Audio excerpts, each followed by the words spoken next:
Many thanks. Next question is from Today News Africa and Simon Ateba. Simon, can you hear us? Yes, I can hear you. Can you hear me? Yes. So my name is Simon Ateba from Today News Africa in Washington, D.C. And my question goes to Dr. Tedros. Earlier today, you mentioned you highlighted 7 aspects that WHO is using to fight COVID-19. And one of them was information, the fight against fake news. And you said we have worked with multiple partners, including Facebook, Google, Instagram, LinkedIn, and all the rest. So my question is, are you concerned that these companies, these tech companies, are using the fight against fake news to increase, in a way, communication racism by deciding that the only people who have the right information are Western and American newspapers? Are you concerned that when we are done with COVID-19, we may end up with, a situation where we have only one sources of information on, diseases around the world? Thank you. Yeah, thank you.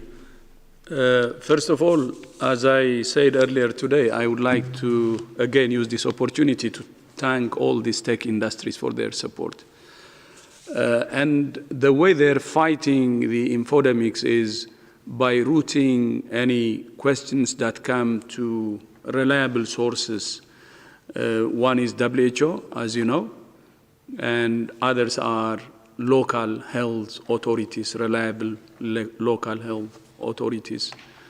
And when also we report if there is any information which is not science-based, and they have already cooperated in removing an information which is not science-based.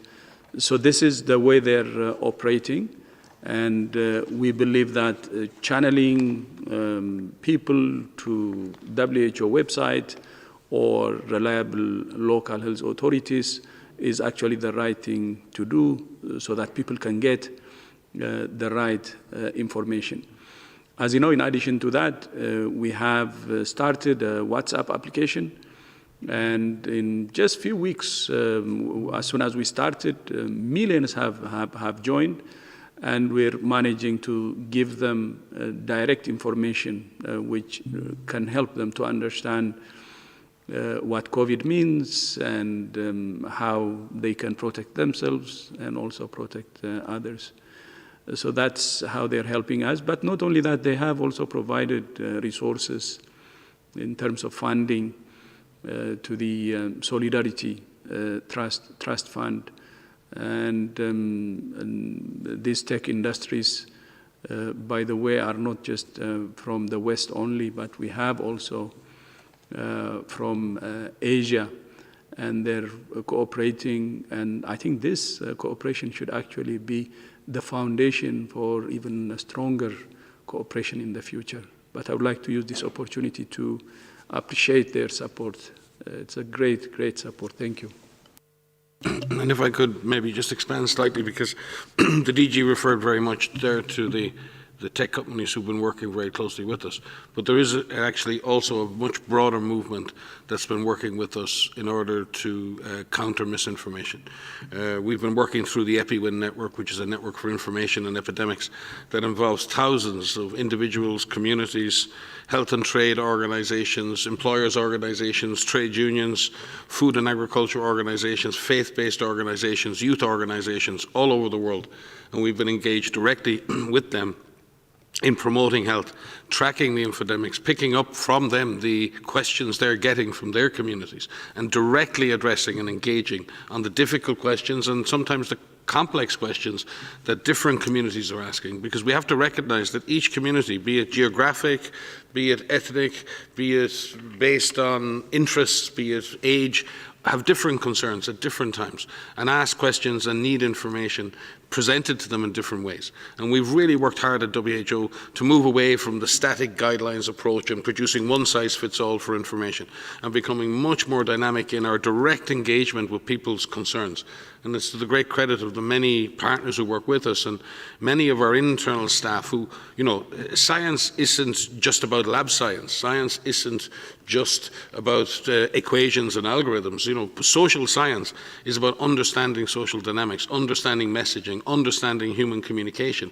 And that form of science is proving just as important in the fight against this pandemic as is the core vaccine science that Kate and other people lead. And balancing our ability to communicate effectively is equally the vaccine against bad information is good information.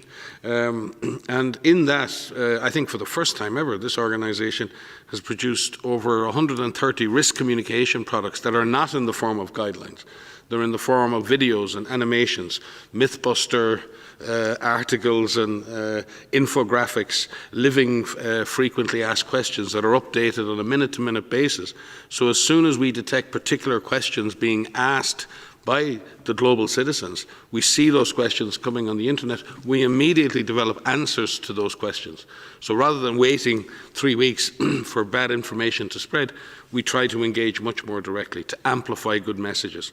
And we've had, I think at this stage, over 60 global webinars with thousands and thousands of participants where we sit and we answer questions to different communities all over the world. So it's not just using tech, we're engaging also directly using technology with many communities around the world directly. I'd just like to add, just short, I was going to say what Mike was saying. I had my notes in front of me. It's perfect. But just also to add, no, it's perfect. Also to add that not only are we talking to the tech industries and the companies, and we're talking to you. We sit here 3 times a week. We're talking directly to you, answering your questions directly. We're doing Facebook Lives and Q&As and TikTok, and I'm not going to name all the right companies. But the point is that we're not only talking out, we're listening. Getting the answers, getting these myths, looking at what people are concerned about and hearing directly from individuals helps us to tailor the approach back. And we will continue to do that. We will continue to sit here and answer your questions. We will do this at the headquarter level, at our regional office level, at the country office level to ensure that you have the right information. And to say that science isn't static. This situation isn't static. It doesn't stand still. We are constantly learning. We are constantly updating our information and our advice, and that's a good thing. That's a positive thing. Because if we stayed still, we wouldn't be able to pull together this growing knowledge that all of you are contributing to helping to fight this global pandemic.